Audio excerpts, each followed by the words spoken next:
श्रवणात्वगादये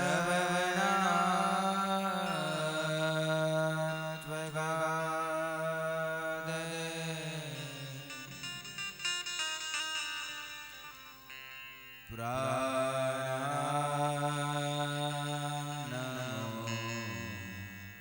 भगवते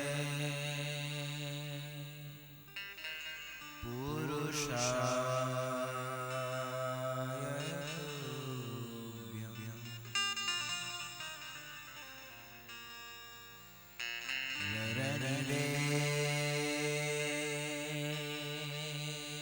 वरनिवेशरमणि दर्शनम्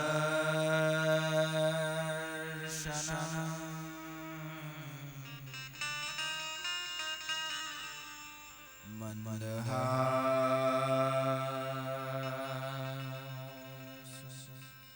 रुचिराननवरम्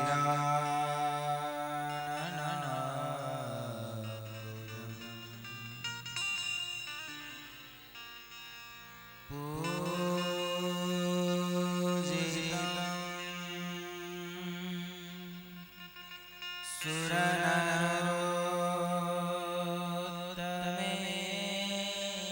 सुरनरोत्तमेरमदा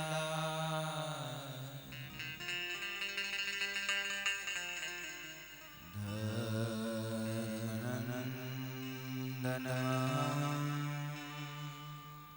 विचिन्तये।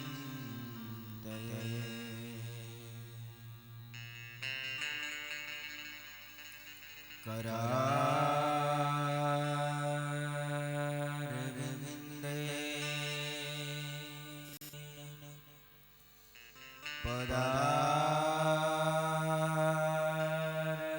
पदारविन्दं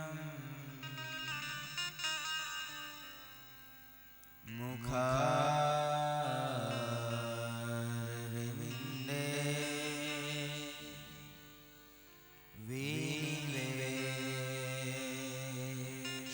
विनिवेशयन्तं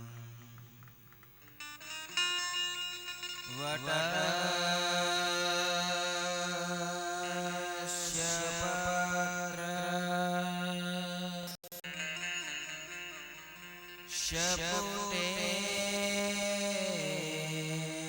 शयाननं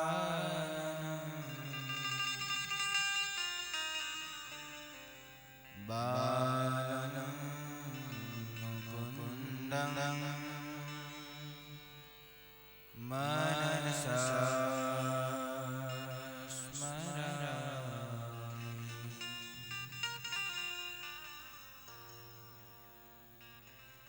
श्रूयतां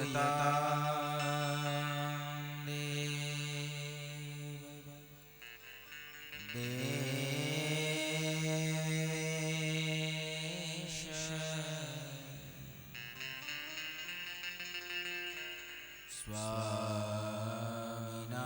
स्वामिनारायण प्रभो त्वदीयेन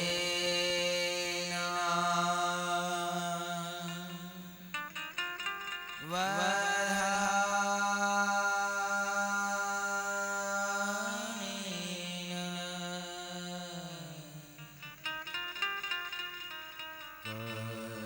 कथयिष्ये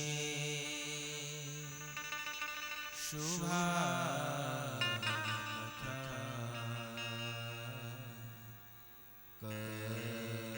कथयिष्ये शुभाकथा।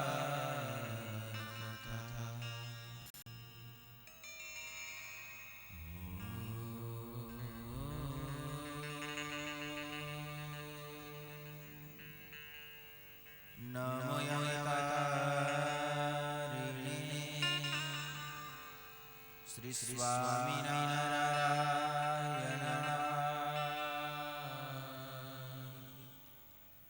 नमो नमः।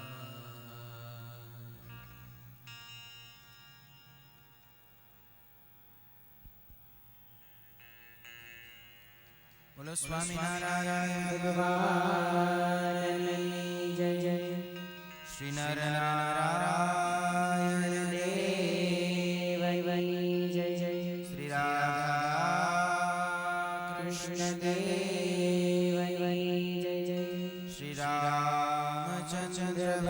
भगवान जय जय श्री विघ्न विनायक देव जय जय श्री कष्ट भंजन देव जय जय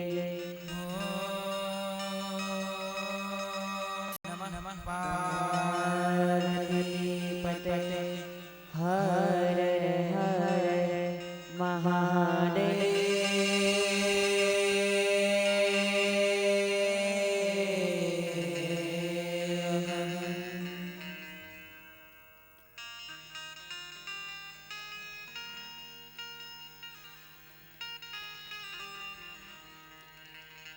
आज मैं तो दीठा वालाने वाट बेता आज मैं तो दीठा वालाने वाट बेता आज मैं तो दीठा वालाने वाट बेता आज मैं तो दीठा वालाने वाट बेता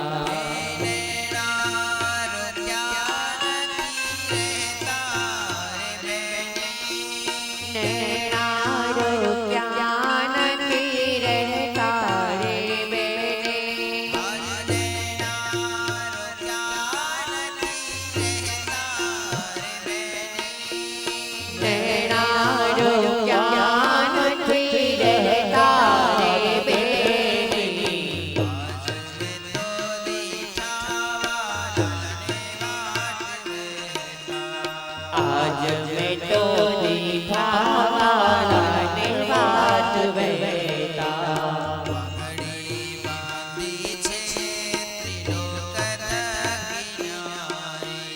पगड़ी बांधी छे त्रिलोक थकिनारी पाघड़ी बांधी छे त्रिलोक थकी न्यारी पगड़ी बांधी छे त्रिलोक थकिनारी पाघड़ी बांधी छे त्रिलोक थकी न्यारी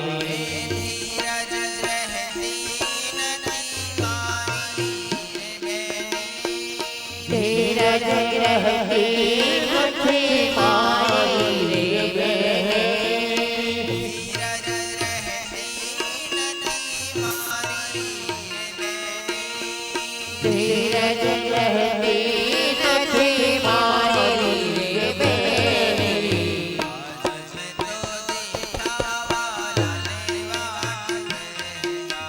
आज मैं तो दीठा वालाने वाट बेता आज मैं तो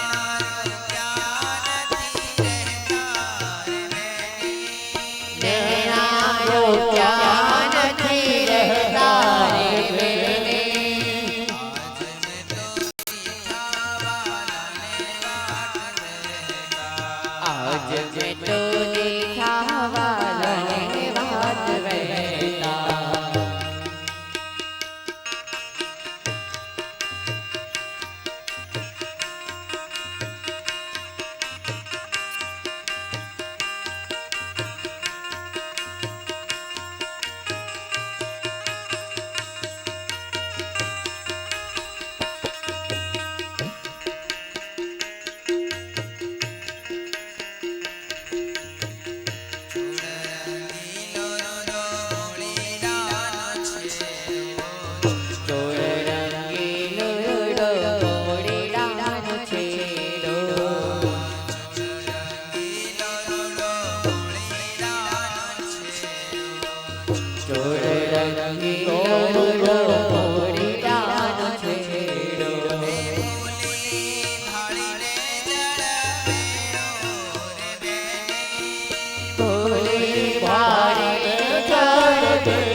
આવ્યા છે એના ફૂલેરા ને તોરે મનને તાણે છે ચોરે ચોરે રે બેની મનને તાણે છે ચોરે ચોરે રે બેની મનને તાણે છે ચોરે ચોરે રે બેની મનને તાણે છે ચોરે ચોરે રે બેની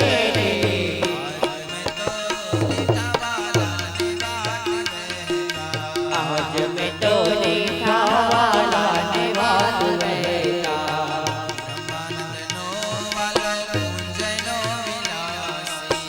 બ્રહ્માનંદનો વાલો કુંજનો વિહારી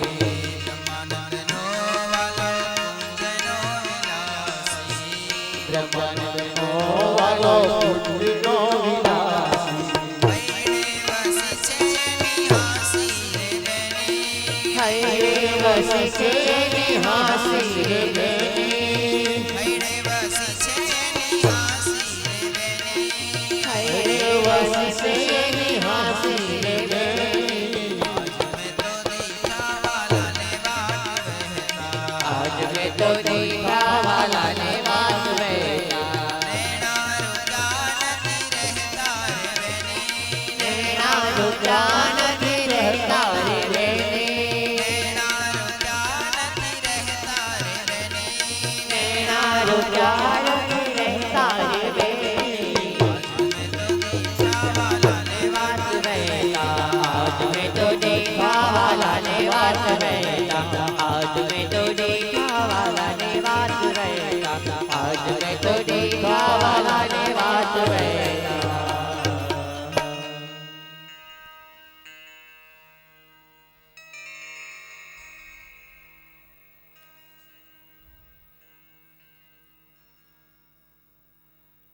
महर्षि वेदव्यास रचित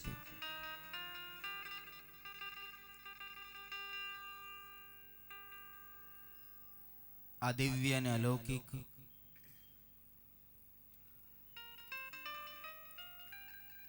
एवं भागवत शास्त्र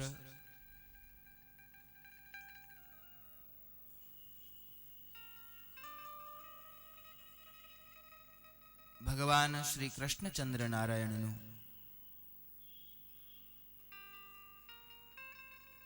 वांगमय स्वरूप एवं आ शास्त्र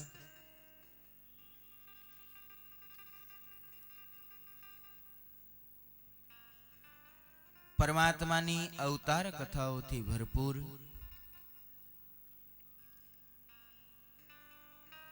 लीला चरित्रोथी प्रचुर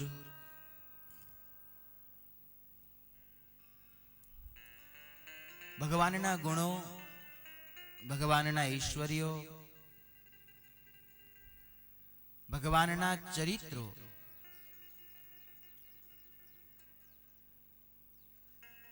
जेमा समायेला छे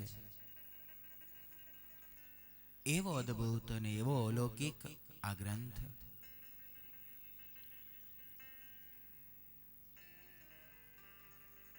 स्वादु स्वादु पदे पदे जेना एक एक अक्षर में एक एक शब्द में एक एक श्लोक में अपार अनहद अनंत स्वाद भरेलो छे एवं आ शास्त्र जेनु पान जेनो आश्रय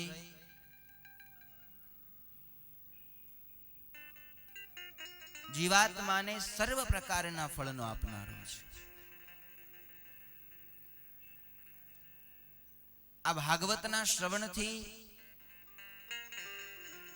आ भागवतना आश्रय थी मनुष्य माटे कोई पण वस्तु दुर्लभ रहती नहीं। जगतनो एवो कोई पदार्थ नहीं, जगतनी एवी कोई सिद्धि नहीं,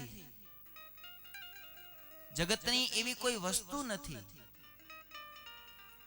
के जे आ शास्त्र थकी अप्राप्य होय આ શાસ્ત્ર થકી દુર્લભ હોય.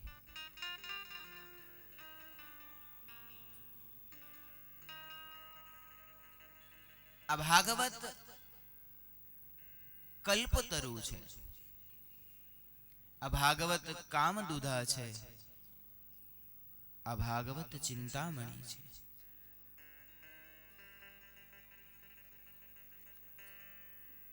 માણસને માણસ બનાવનારું આ શાસ્ત્ર છે. એથી અધિક માણસને દેવપદ અપાવનારું આ શાસ્ત્ર છે. એથી પણ અધિક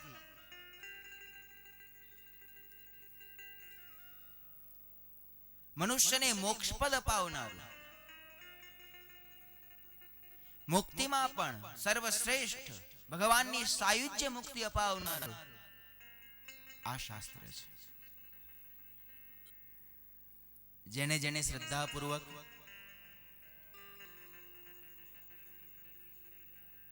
પૂર્ણ ભાવથી ભક્તિયુક્ત ચિત્તથી આ શાસ્ત્રનો આશ્રય કર્યો છે, એ સર્વે મનુષ્યો પોતાના મનવાંછિત શ્રેયને પામ્યા છે.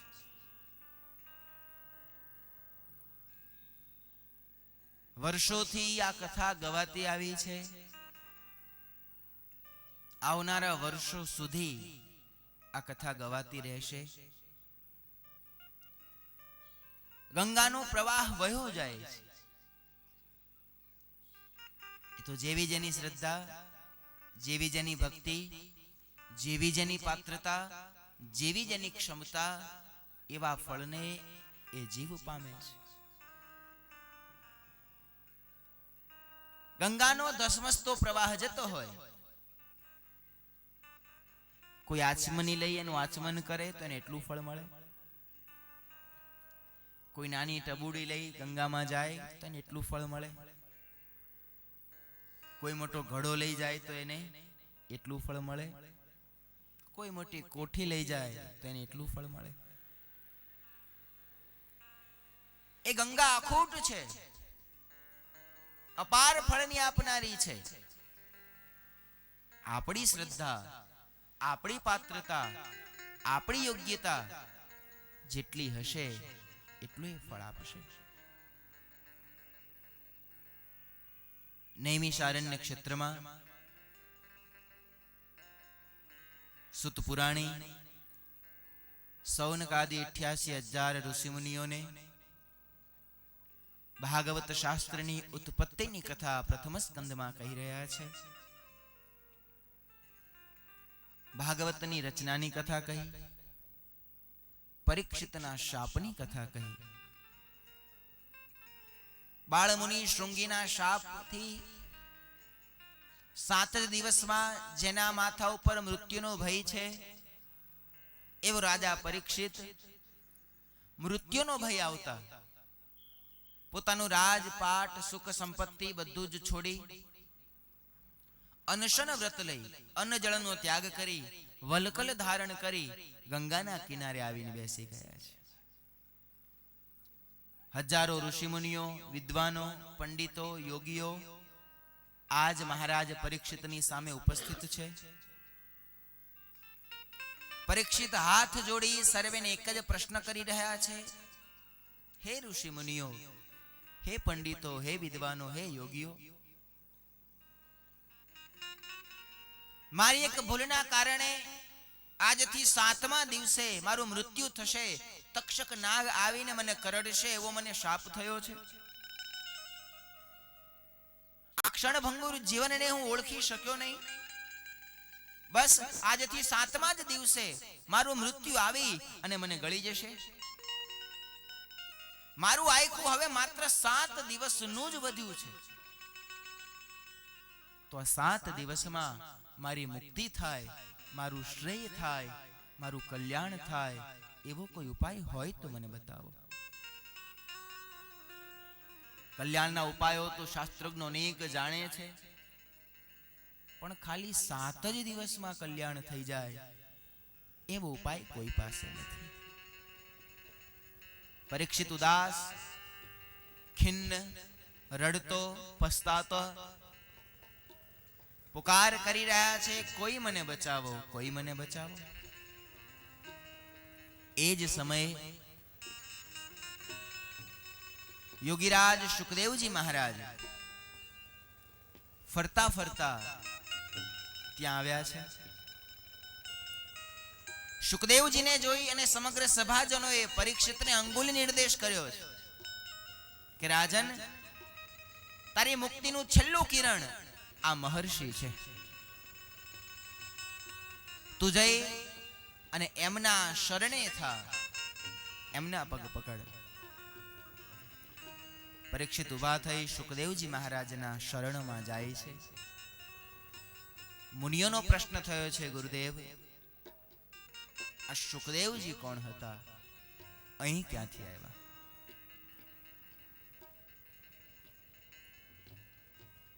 સુતજી સર્વે ઋષિ મુનિઓ પ્રત્યે કહે છે, હે મુનિઓ, શુકદેવજી મહારાજ સ્વયં ભગવાન વ્યાસજીના પુત્ર છે. આ ભાગવત શાસ્ત્ર, આ ભાગવત સંહિતા, એના રચયિતા ભગવાનનો અંશાવતાર મહર્ષિ વેદવ્યાસ એમના પુત્ર છે. જન્મતા વેદ, જેમણે માતા પિતાનો ત્યાગ કર્યો છે. હાથ જોડાયા છે, ગુરુવર, આ વાત તો અશક્ય લાગે છે. જન્મતા વેત માતા પિતાનો ત્યાગ કેવી રીતે શક્ય બને? શુકદેવજીની કથા વિસ્તાર પૂર્વક વર્ણવતા સુતજી કહે છે, હે યોગીઓ, ભગવાન વેદવ્યાસ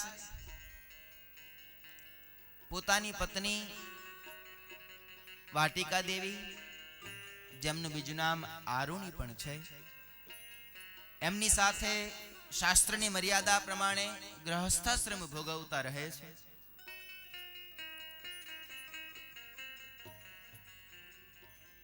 એક વખત વ્યાસ પત્ની ગર્ભવતી બન્યા છે.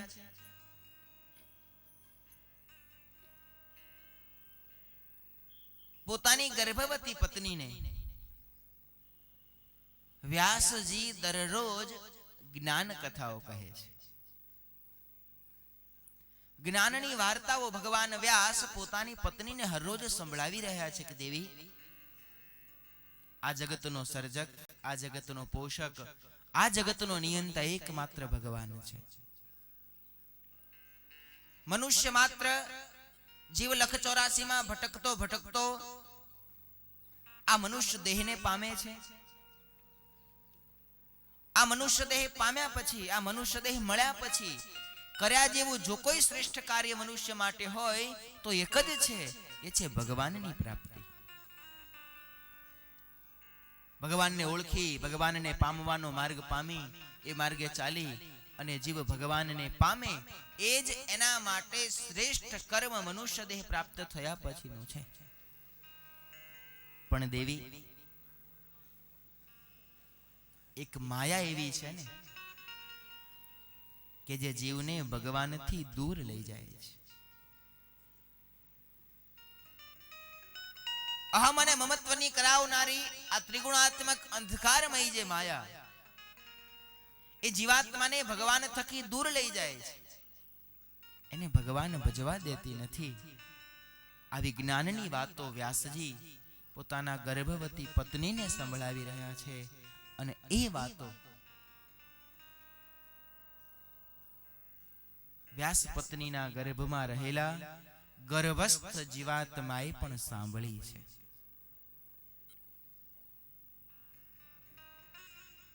ગર્ભના સંસ્કારો બહુ મોટી વાત હોય છે. આપણા ઋષિ મુનિઓ તો હજારો વર્ષોથી કહેતા આવ્યા છે, પણ હવે તો આજનું વિજ્ઞાન પણ એ વાતને સ્વીકારે છે કે બાળક જ્યારે ગર્ભમાં હોય ત્યારે જેવું જીવન, જેવો આચાર વિચાર અને વ્યવહાર એની માતાનો હોય, એ જ પ્રકારનો આચાર વિચાર અને વ્યવહાર એ બાળકના મૂળમાં ઘડાતો હોય છે.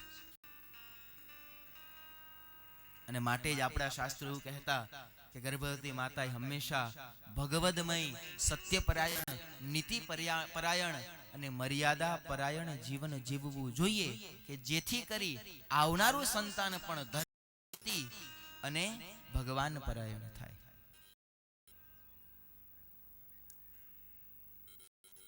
આજ વ્યાસ પત્નીના ગર્ભમાં રહેલા એ બાળકે માતાના ગર્ભમાં જ એક વાત જાણી લીધી છે, શીખી લીધી છે કે આ જગતમાં હું ભગવાનને મેળવવા માટે જ ધારણ કરું છું, પણ આ જગતની માયા એ મને ભગવાનથી દૂર લઈ જાય છે.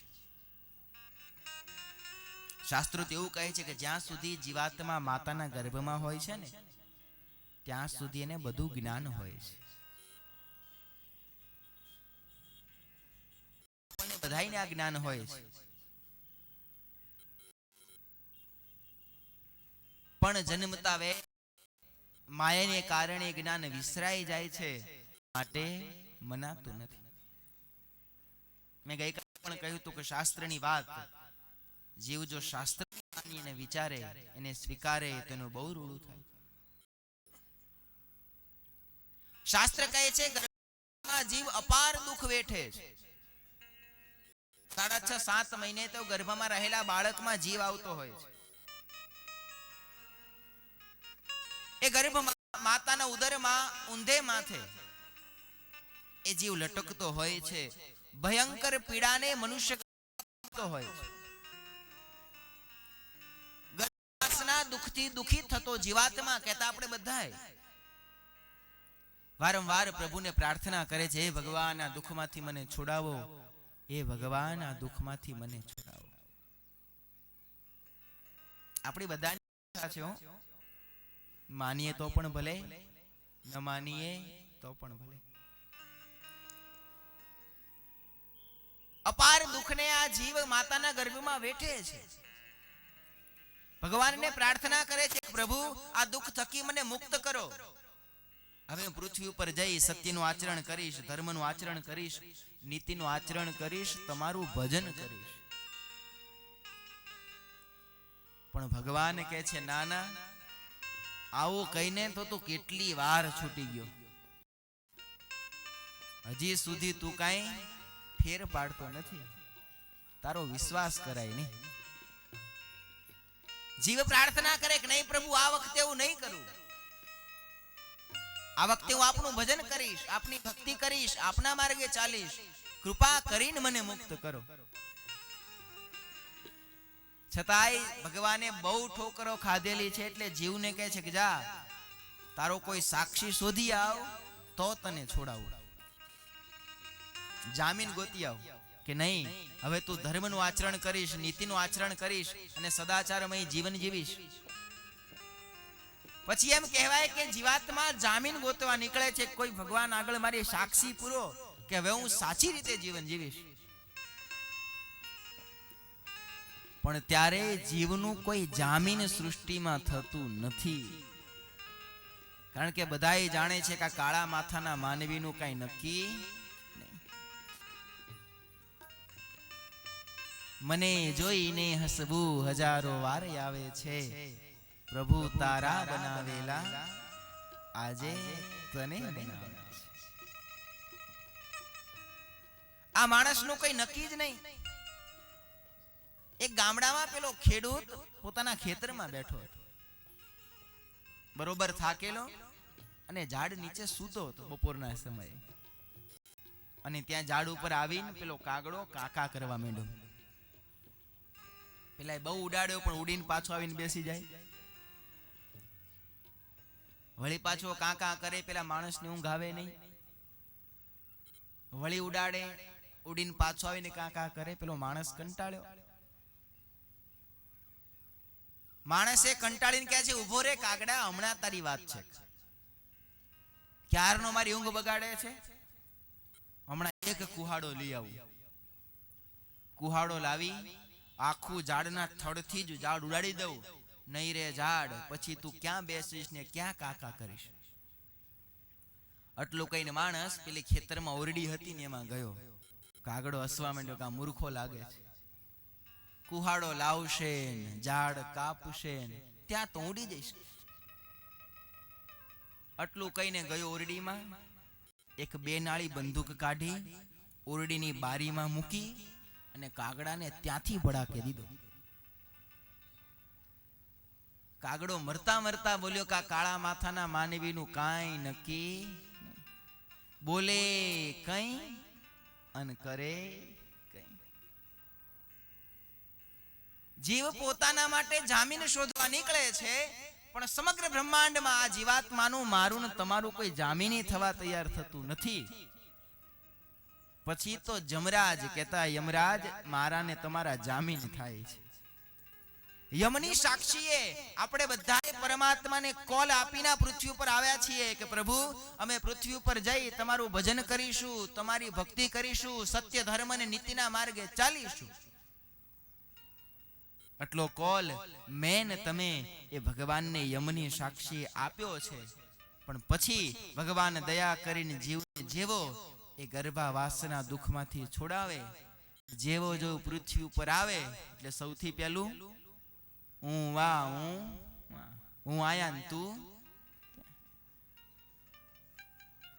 એને દીધેલા કોલ તો ભૂલી ગયા, એને દીધેલા કોલ તે ભૂલી ગયા, એને દીધેલા કોલ તે ભૂલી ગયા, એને દીધેલા કોલ તે ભૂલી ગયા.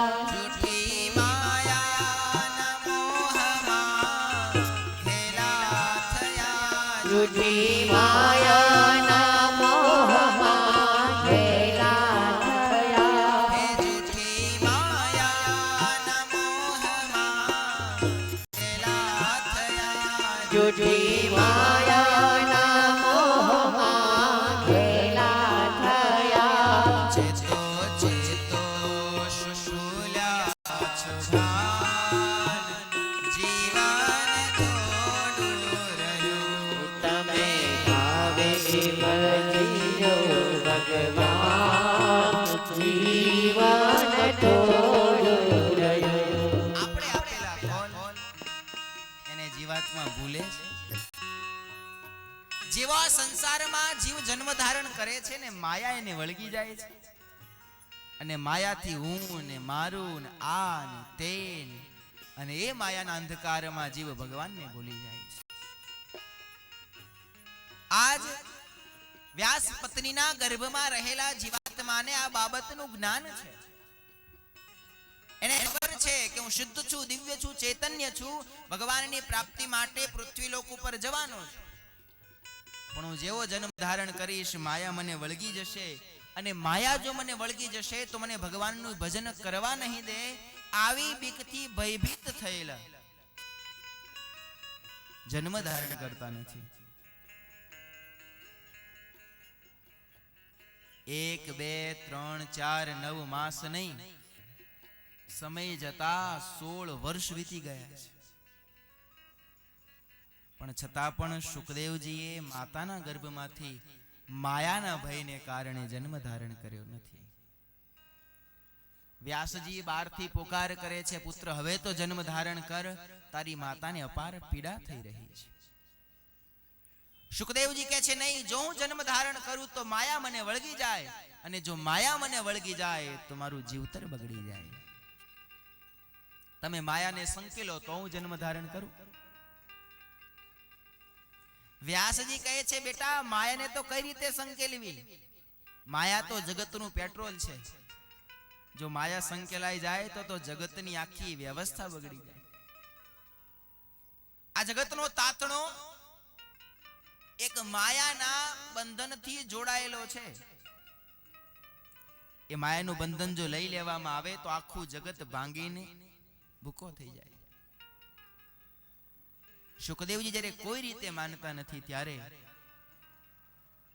વ્યાસ ભગવાને પોતાના તપોબળથી ગાયના શિંગડા ઉપર રાઈનો દાણો મૂકીએ અને જેટલા સમય માટે રહે, કહેતા પલકારાના ત્રીજા ભાગ માટે, આંખનો પલકારો મારી એનો પણ ત્રીજો ભાગ, એટલા સમય માટે જગતમાંથી માયાને સંકેલી. એ જ વખતે શુકદેવજીએ જન્મ ધારણ કર્યો છે.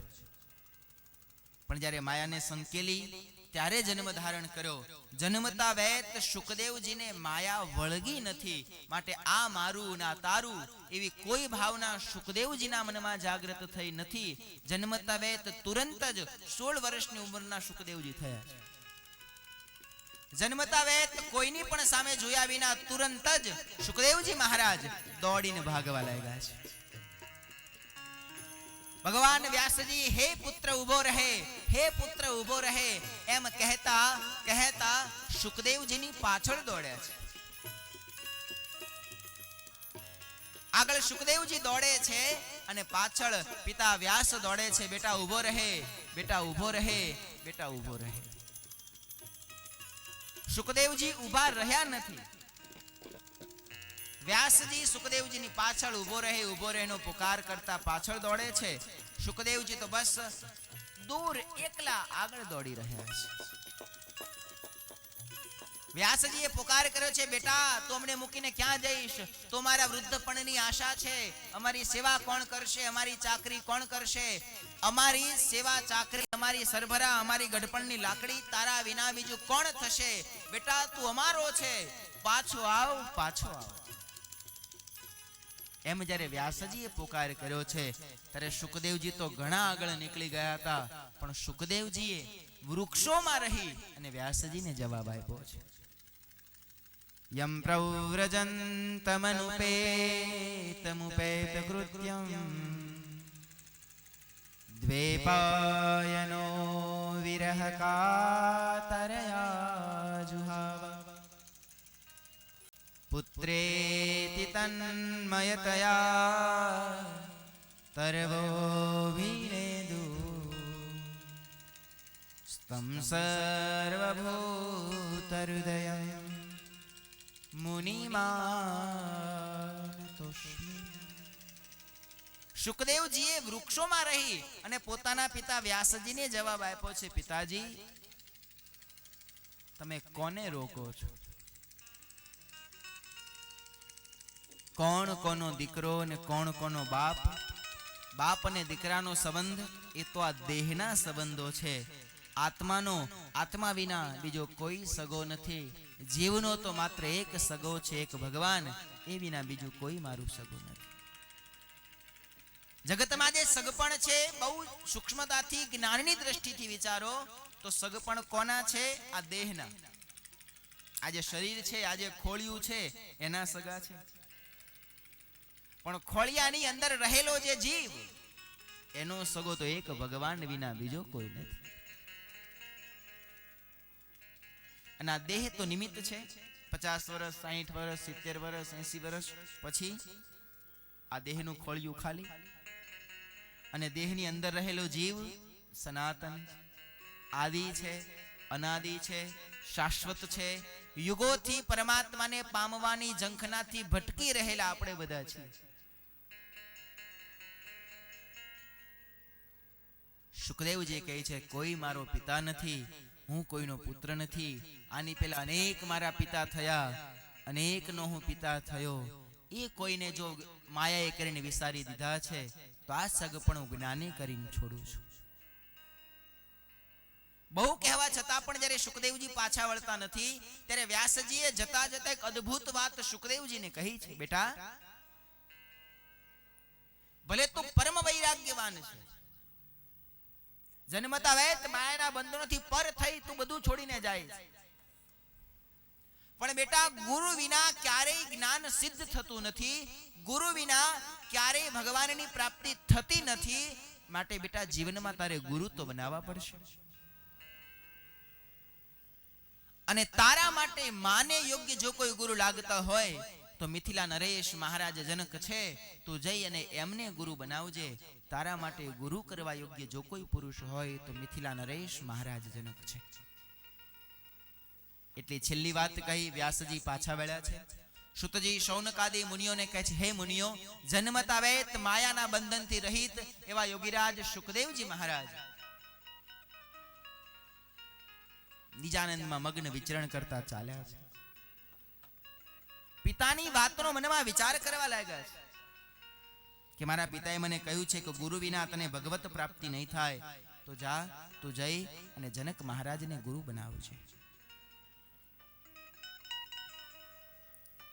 ભક્તજનો, અધ્યાત્મ માર્ગમાં ગુરુ એ બહુ મોટું સ્થાન ધરાવતું પદ છે.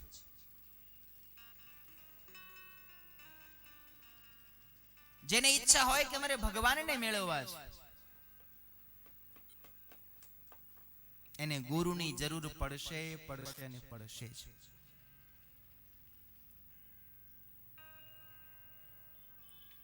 વિશ્વના મુખ્ય 13 ધર્મો, 13 ધર્મોના 548 સંપ્રદાયો, એને જો ગણીએ તો વિશ્વની 93% પ્રજા એમાં આવી જાય, 7% નાસ્તિક. વિશ્વના દરેક ધર્મમાં કોઈના કોઈ સ્વરૂપે એક માધ્યમ, એક મીડિયેટર એની આવશ્યકતા છે અને છે. વિશ્વની દરેક સંસ્કૃતિ, વિશ્વના દરેક ધર્મ, વિશ્વની દરેક વિચારધારા, એ પશ્ચિમની હોય, પૂર્વની હોય, જૈન હોય, જૈન હોય, બુદ્ધ હોય, શીખ હોય, હિન્દુ હોય, મુસ્લિમ હોય કે પછી પારસી વિચારધારાઓ હોય, પરમ તત્વની પ્રાપ્તિ માટે, સાધક માટે એક ગુરુની જરૂર કોઈના કોઈ સ્વરૂપે પડે છે અને પડે છે. એ ગુરુ પછી વ્યક્તિ સ્વરૂપે હોય, એ ગુરુ પછી વસ્તુ સ્વરૂપે હોય, એ ગુરુ પછી પુસ્તક સ્વરૂપમાં હોય કે ગુરુ પછી જ્યોતિના સ્વરૂપમાં હોય. એમાં પણ આપણી ધારામાં, વૈષ્ણવ ધારાના જે સંપ્રદાયો, એમાં તો ગુરુનો અલૌકિક મહિમા છે. સાકાર સ્વરૂપની ઉપાસનાના જે સંપ્રદાયો, એમાં તો ગુરુનો અલૌકિક મહિમા છે. ઘણા એમ કહેતા હોય છે કે ભાઈ ભગવાન તો છે, એનું ભજન કરીએ તો શું ભગવાન આપણને ન મળે? એ ભગવાન રાક્ષસોને મળ્યા હતા તપ કરી કરી, એ રાવણને પ્રસન્ન થયા હતા, એ કંસ કુંભકર્ણને, એ બધાને મળ્યા.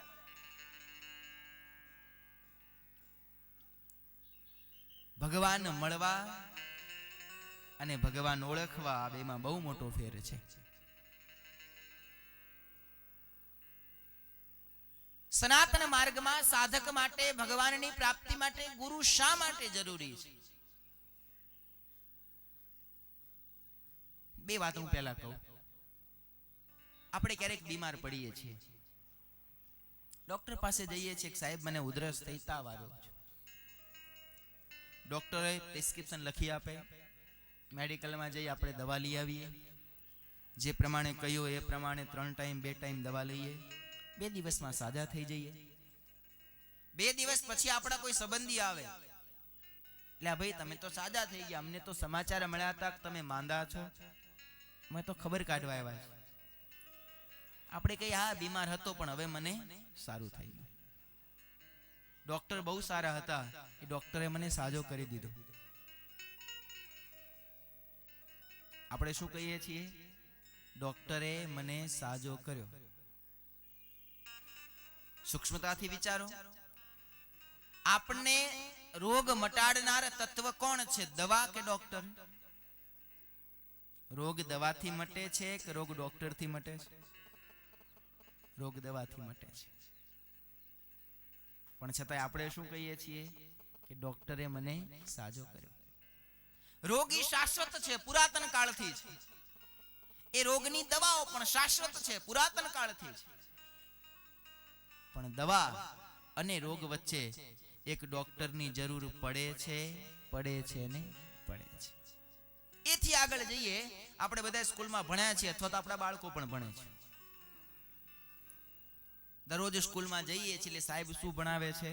ચોપડીમાં જે લખેલું છે એટલું જ શિક્ષક ભણાવે છે કે જે ચોપડીમાં લખેલું છે. આપણે જે કંઈ ભણવાનું છે બધું જ ચોપડીમાં લખેલું છે, કહેતા પુસ્તક શાશ્વત છે, વિદ્યાર્થી પણ શાશ્વત છે, છતાં પણ વિદ્યા અને વિદ્યાર્થી વચ્ચે એક શિક્ષકની જરૂર પડે છે અને પડે છે.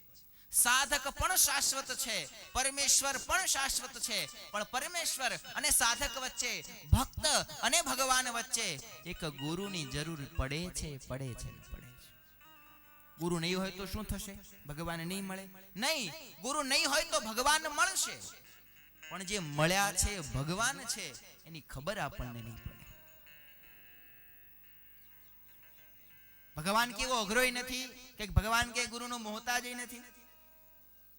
ગુરુ વિના પણ ભગવાન મળી શકે, કૃપાથી દયાથી સામે મળી જાય. પણ જે મને સામે મળ્યો છે, જે મારી સામે ઊભો છે એ ભગવાન છે, એની ખબર ગુરુ વિના આપણને પડતી નથી. પરમેશ્વર તત્વની ઓળખાણ ગુરુ આપણને કરાવે અને ભગવાનને ઓળખવા એ જ મોટી બાબત છે. નહીતર રામચંદ્ર પરમાત્મા 12,500 વર્ષ પૃથ્વીલોક ઉપર રહ્યા, પણ 12,500 વર્ષમાં આ રામચંદ્ર છે, રઘુકુલ ભૂષણ છે, મર્યાદા પુરુષોત્તમ છે, શુરવીર છે, જ્ઞાની છે, આ જાણનાર આખું જગત હતું. પણ આ રામ છે, ભગવાનનો અવતાર છે, એવું જાણનારા ગણીને 7 જણ હતા. 12,500 વર્ષ પરમાત્મા પૃથ્વીલોક ઉપર રહ્યા, પણ આ રામ છે, ભગવાન છે, એવું માત્ર 7 જણને પ્રતીતિ થઈ શકે. અને ગુરુ એ કામ કરે છે, ગુરુ મને ને તમને ભગવાન ઓળખાવે છે. વ્યાસજી આજ પોતાના પુત્ર શુકદેવજીને કહે છે, બેટા, ગુરુ વિના તને સાચા જ્ઞાનની પ્રતીતિ નહીં થાય, માટે તું ગુરુ કરજે. પોતાના પિતાના વચનને માન આપી શુકદેવજી મહારાજ શંકિત મન સાથે, મનમાં થોડી શંકાઓ સાથે કે મારે ગુરુ કરવાની શું જરૂર છે, અને કઈ ને મારી જેવા ત્યાગી વૈરાગી માટે આ જનક જેવા મહારાજા મારા ગુરુ બનશે. આમ વિચાર કરતા મિથિલાપુરીમાં જ્યાં આવ્યા છે, મિથિલાપુરીના આંગણે આવીને જ્યાં જોયું, ત્યાં તો આખી નગરી સોનાની છે. શુકદેવજી મનમાં વિચાર કરે કે સોનાની નગરીમાં રહેનારો આ રાજા એ મારી જેવા વૈરાગીનો ગુરુ થશે, એ મને મુક્તિ કરશે, જે સોનાના ખીલે બંધાયેલો છે મને મુક્તિનો પાઠ શીખવશે. આ મને શું શીખવાડશે? જે ખુદ સોનાના મહેલમાં, સોનાની નગરીમાં હાથી, ઘોડા, પાલખી, સૈનિકો, કુટુંબ, પરિવાર, પત્ની, પુત્રોની વચમાં પડ્યો છે, એ જીવ મને શું જ્ઞાન આપશે? આવી આશંકા સાથે શુકદેવજી મહારાજ દ્વારે આવીને ઊભા છે. દ્વારપાલને જઈને કહ્યું છે કે જઈને મહારાજ જનકને સંદેશો આપો કે તમને ગુરુ બનાવવા માટે વ્યાસપુત્ર શુકદેવજી મહારાજ દ્વારે ઊભા છે, આપજો રજા આપો તો અંદર આવે. દ્વારપાળ સમાચાર લઈ રાજમહેલમાં ગયા છે. જઈને મહારાજને વંદન કરી કહ્યું છે, મહારાજ, દ્વાર ઉપર કોઈ વ્યાસપુત્ર